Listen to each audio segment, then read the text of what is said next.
Seringkali ketika melakukan ibadah, kita tidak merasakan dampak baik dari ibadah yang kita lakukan. Ternyata, ada beberapa sebab yang membuat kita tidak mendapatkan kelezatan dalam beribadah. Ibnu Qayyim rahimahullah pernah memberikan nasihat dari guru beliau yang berkata, apabila Anda tidak merasakan manisnya amal solih dan lapangnya jiwa Anda ketika beramal, maka tuduhlah jiwa Anda tersebut. Jika kita tidak merasakan ketenangan dalam beribadah, kita tidak dapat manisnya sholat, kita tidak mendapatkan lezatnya membaca Al-Quran, kita tidak mendapatkan getaran ketika berdoa, maka tuduhlah jiwa Anda. Karena Rob Anda maha bersyukur, maha memberikan apresiasi.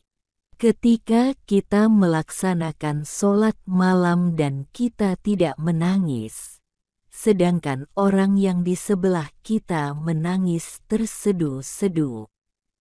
Mengapa orang di samping kita bergetar ketika mendengarkan ayat Quran, sedangkan kita tidak merasakan hal itu? Jika kita merasakan hal ini, maka yang harus kita salahkan adalah hati kita. Ini masalah hati, sebab Allah tidak mungkin membiarkan hambanya merasakan kegersangan, sementara dia sedang rukuk kepadanya. Tidak mungkin Allah membiarkan hambanya gersang, kering, hambar. Para ulama juga mengatakan bahwa orang-orang yang ikhlas kepada Allah Subhanahu wa Ta'ala, dia akan merasakan manisnya beribadah. Manisnya tidak akan dirasakan oleh orang-orang yang beribadah selain kepada Allah Subhanahu wa Ta'ala.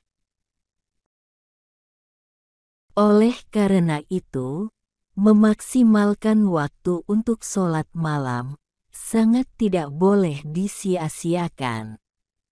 Di waktu inilah Allah mendengar dan mengabulkan doa-doa hambanya.